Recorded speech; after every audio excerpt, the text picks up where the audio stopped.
আসসালামু আলাইকুম। সবাইকে মুগ্ধ ফ্যামিলি ব্লগ থেকে স্বাগতম। সবাইকে ভিডিওটা দেখার জন্য অনুরোধ রইল। এই হলো এক ভদ্রলোক, সে গুলিস্তান থেকে সেকশনে যে লেগুনাগুলো চলে সেই পথে যাতায়াত করার সময় এক সাংবাদিক ভাইয়ের মোবাইল ছিনতাই করে, অর্থাৎ চুরি করে। তার সাথে তার এক ওস্তাদ ছিল, সে মোবাইলটা সেকেন্ডের মাথায় বের করে তার ওস্তাদকে দিয়ে দেয়। ওস্তাদ একটা ব্যাগের ভিতরে নিয়ে লেগুনা থেকে নেমে যায়। তাৎক্ষণিক সাংবাদিক তাকে ধরে ফেলে।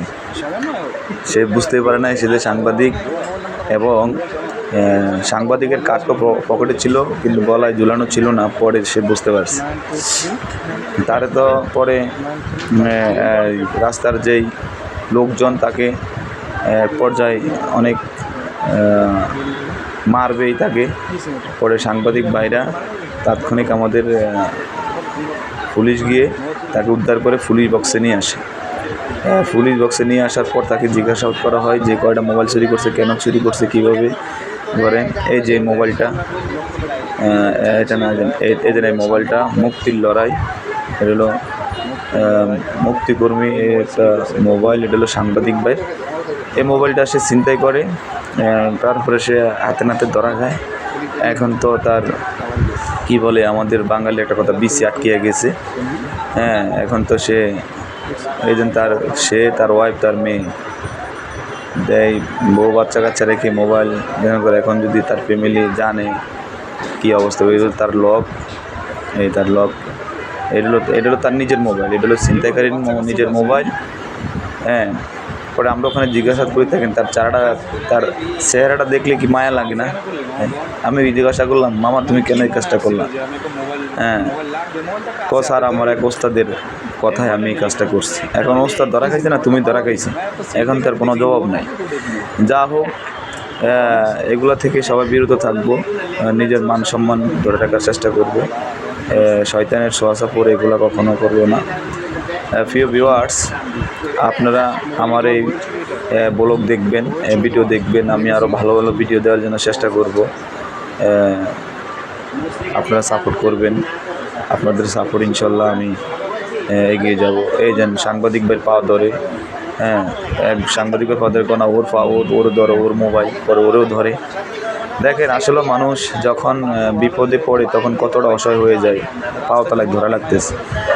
তারপর সে ছাড়া পায় নাই, অবশ্যই তাকে আইনের আওতায় নেওয়া হয়েছে। কেন সে এই কাজটা করলো? সে তো আর শিশু না।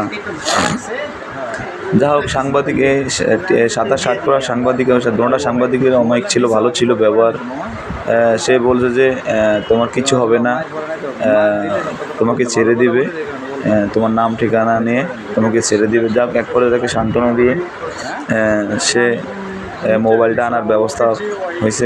মোবাইল আমরা ওখানে বসে রেখে তার ওস্তাদের ফোন দিয়ে, তার ওস্তাদ আসে নাই কিন্তু লেগুনার কাছে পাঠাইছে। লেগুনার নাম্বার ছিল 656 না এমন একটা নাম্বার বললো। নাম্বার বলার পরে আমরা এই গুলিস্তান ফুলবাড়িয়া ব্রিজের নিচে বিআরটিসি কাউন্টার ওখানে দাঁড়িয়ে লেগুনা আসার পরে মোবাইলটা আমরা নিয়ে এসেছি। তো নিয়ে আসার পর সাংবাদিক ভাই চলে গেছেন। চলে যাওয়ার পর আমরা তাকে আমাদের হেফাজতে রেখেছি। আমাদের গুলিস্তান যেই কন্ট্রোল যে পুলিশ বক্স, ওই পুলিশ বক্সে ছিল। সে যদি বাইরে থাকতো তাহলে সে অবশ্যই অনেক ইনজুরি হইতো, তাকে লোকজন অনেক মারধর করতো। এই জন্য sub inspector sir Shafiqur sir তার বায়োডাটা নিচ্ছে, তার অ্যাড্রেস নিচ্ছে। পিছনে হলো সাংবাদিক, ওটাও সাংবাদিক, তারা ভালো, ব্যবহারও ভালো। তারা দেখে সে বেঁচে গেছে, না হলে কিন্তু আরও মুদ্দুর সে খাইতে মোবাইল যে ছিনতাই করছে। যাক, তার নাম ঠিকানা জিজ্ঞাসা করে তাকে আমরা পুলিশ বক্সে বসে রাখার পর আমাদের সেই পুলিশ গাড়ি আসলো। আসার পর তাকে আমরা বের করে আমরা থানায়, বংশাল থানায় নিয়ে যাই। নিয়ে যাওয়ার পর যে আনুষ্ঠানিক কাজ আমরা তা শুরু করি। প্রিয় ভিউয়ার্স, এলো অবস্থা।